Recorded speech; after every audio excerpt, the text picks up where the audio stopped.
credit to Merrimack. I thought they, hung around, made big plays, made big shots. Bud Clark was tremendous. Thought our guys fought. Wasn't pretty by any means, anyway. I looked down at Joey at one point with about 8 minutes to go. I said, we've been here before, the two of us. The games are like against their zone. It's like this. It's hard, especially missing some guys. Like it was hard for us to get shots, and like we really had one guy that could make plays was DeJour, and still a chance to win. Still with 2 minutes to go. I'm not sure what the running score was, and people will say, well, hey, or your players will say, you got to score, you got to make free throws. And yeah, that's all true. We had to get one stop, one rebound, and we didn't do it. So I feel like it's a little bit of deja vu. We've been here before. Frustrating, obviously, very, very frustrating, extremely frustrating. I thought our guys gave a great effort. Was not pretty. We're not pretty, but we did enough. We did enough to win the game. But they're not. No one's going to gift wrap you the game and just give it to you. They Merrimack made some big shots. Big plays. Bud Clark hit the shot to tie it up, and credit to them. Bud was ridiculous second half. Ridiculous. And what is there anything you can take away from this in case you see these guys again in terms of trying to slow him down next time you see them? There's a lot, but I probably won't tell you, Guy. We tried a lot. We tried to switch. We tried to double. We trapped him early on. We tried to press him. We went zone for a while. Zone was effective. But at the end of the day, he just knows how to get to his spots and make plays, make shots. He's strong, really strong, and he really made he made the big shots down the stretch. But once again, I'm not sure what the running score was with 2 minutes to go. We kind of said to the guys this morning, all right, Bud Clark can't beat you, right? Bud Clark is unbelievable. He's a great player, but if he may get his, but let's do the other stuff to win. But he also got a lot of points. So maybe it's not so much that, but we had done enough to win. So that's a frustrating part. So you can go through all the things you want to talk about. But with 2 minutes to go, I think we had the ball up by 6. We turned it over. But we had to get a stop. We could not get a stop. They called timeout on the side, ran a play. We'd covered it, shoot around, actually a play we run. We actually stole the play from them. And he goes by, gets an and one on us. We knew it was coming. And cut it to 1. They cut it to 1. They missed a free throw. It was a 2 then, right? And then we missed a free throw. So, yeah, just a frustrating loss in a lot of respects. And how do you get Justin Menard back to where he was 3-4 weeks ago?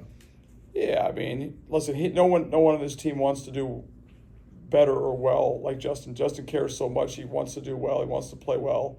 I think every freshman hits a rut at some point, so we needed him today, and he didn't play as well. But we're going to need him down the stretch. We're going to need him in the next 2 or 3 weeks. So he looks like he's pressing a little bit. Looks like he's frustrated a little bit.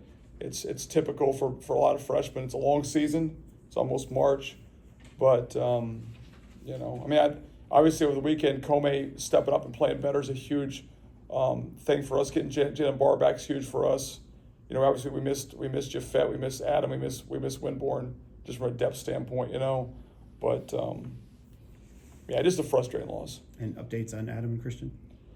Yeah, Chris, we don't know. He might be a little bit. I think Adam should be back by next weekend. Chris, I think might be a little bit longer. We'll see. Our doc's great. He's taking care of things, so we'll have a better idea. And then Jaffet has he went from the flu to the strep throat in 5 days. So he was at the ER last night. He texted me last night about 1 in the said going back to the ER, so I went back to the ER to get tested for something he couldn't swallow. It ends up being strep throat, so I feel sorry for him.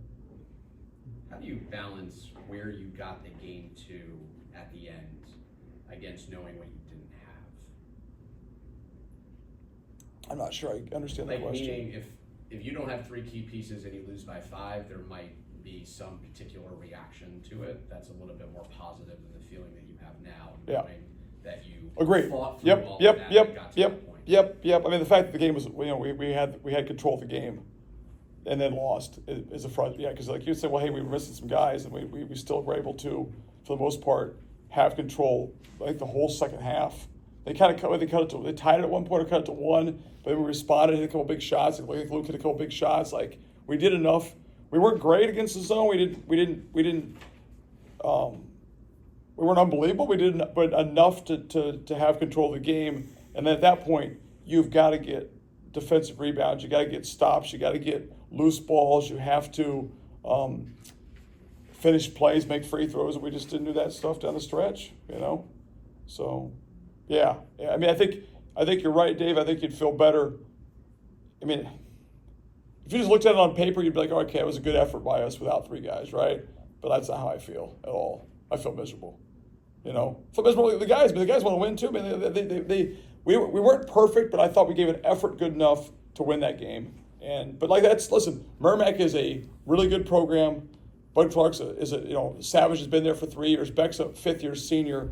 Etabu has been there for a while.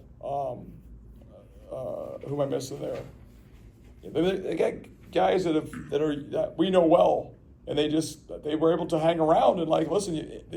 Everybody watches games all day yesterday, and there's a lot of games that are decided when you think it's over, right? There's a minute to go, 2 minutes to go, that kind of thing. And I thought you have to finish games. We didn't finish the game. Was there a grittiness to the first 38 minutes that you saw maybe reemerge in the team that hasn't been there as of late? Well, I think we've been fairly gritty for a while, right? We have trouble scoring. That's just reality. We have trouble scoring, so it's and sometimes we let the lack of scoring affect our defense, right? So I thought we were pretty damn gritty most of the week. I thought we were gritty against Manhattan. I thought we were gritty today for the most part. You wish it was easier on offense. At the end of the day, we have one guy out there who can really make plays. That's de jour, right? Everybody else Junger's got to make threes. Bernard's got to make threes. Guys got to finish around the basket, but we need more guys who can. And that's why missing Adam hurts us. But same thing. I go back to the same thing I said. We were in good enough shape to win the game, and we didn't finish. Tobin, one point during the overtime period, we had 3 consecutive missed shots. Do you think that helped Merrimack in their victory? Yep, absolutely. Yep, because they came down the first possession. We had the first possession. We missed a 3. Data had the ball at the high post. I think a shot blocked to the high post. First possession. They come down. They missed a shot, and it was a rebound we didn't get. It got tipped out at their 5-man. Can't pronounce his name. Etamu, whatever. He makes a 3. So it's we had the rebound, we had the possession. They make a 3. We come down. I forget what happened the next possession. Maybe we turned it over. Yeah, and then all of a sudden, the team that comes back and ties it always has the momentum going to overtime. And you got to be mentally tough. You got to be experienced. You got to be you got to put it all behind you when you go into overtime. And I thought we just let that linger. The comeback, you could tell bothered us, And it stinks. Justin Bernard's one of our best free throw shooters. Listen, he wants to win so bad, it's going to bother him that he missed the free throw. So it's trying to get us back to that. It's hard. It's a human nature to feel like they caught us and that shouldn't happen. So it happens.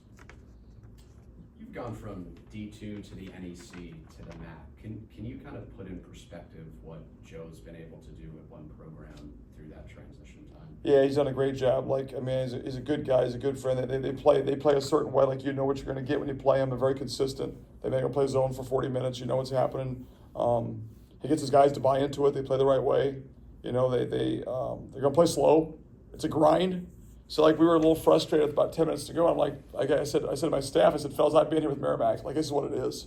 And we've had really good teams who couldn't score against Merrimack. Really good teams, right? So it's and they walk it up, and they hold the ball, and they basically the ball's in Bud Clark's hands for 25 seconds. It's a grind. Mentally, it's a grind because they hold the ball, then we come down, we don't score, and they hold the ball for another 25 seconds. I couldn't believe at one point there's 4:30 to go in the game. I'm man, I cannot believe this game's gone by so fast because it's just slow. The clock's moving. So yeah, he's done a great job. He's recruited. He's a really good recruiter. He's recruited well. He's got good kids. They play the right way. They can shoot the ball, and he's done an unbelievable job. So it's fun to play against them for a competitive standpoint because you're playing against a well-coached team they lost 3 in a row, I think, going into this game. So they've been struggling, and you can tell they probably lost a little bit of confidence. So it's one of those games where it's man, either one of two things. They got to find a way to stop the streak, or they keep on going in the wrong direction. So to their credit, they found a way to get it done. Okay. What do you think going into the final 3 games? Do you have a sense of this team, where it is?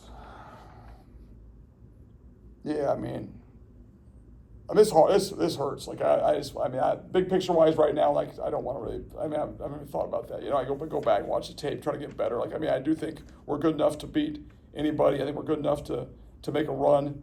But like, you cannot, you know, when you're not able to score 90, you got to be mentally really good. Like, you got to be mentally, like, you can't make mistakes mentally. You got to be locked in. And we make too many mental mistakes that hurt us. And like, is there time to clean that up? Yes, absolutely. But time's ticking. You expect them to press as much as they did? Yeah, yep. Just to kind of slow you down. You know, did their press turn us over? 17. Right, so I guess like more against our half court. I'd be interested to see the press. We just got more to slow us down. But yeah, we knew they'd go like a soft press back to the zone. You know, but it basically takes 10 seconds to get against the press. Then you have less time to go against their zone. But I thought we got, for the most part, pretty good shots against their zone. Not great, but pretty good. And I mean, how many offensive rebounds? That was a big thing for us going offensive. We had 23 offensive rebounds. You know, how many points off second chance stuff? 16. So you get 23 offensive boards, and we scored 16 points. That's less than a point per possession on an offensive board, right? You get 23 offensive rebounds, you probably ought to have 30 points off that kind of stuff. You know, we didn't really use that to convert for us. So that's a frustrating stat. Like, we can't, you know, obviously we can't, and we like to press them more than that. We really couldn't press them with our lack of depth. We tried to early on, but it's not our usual press.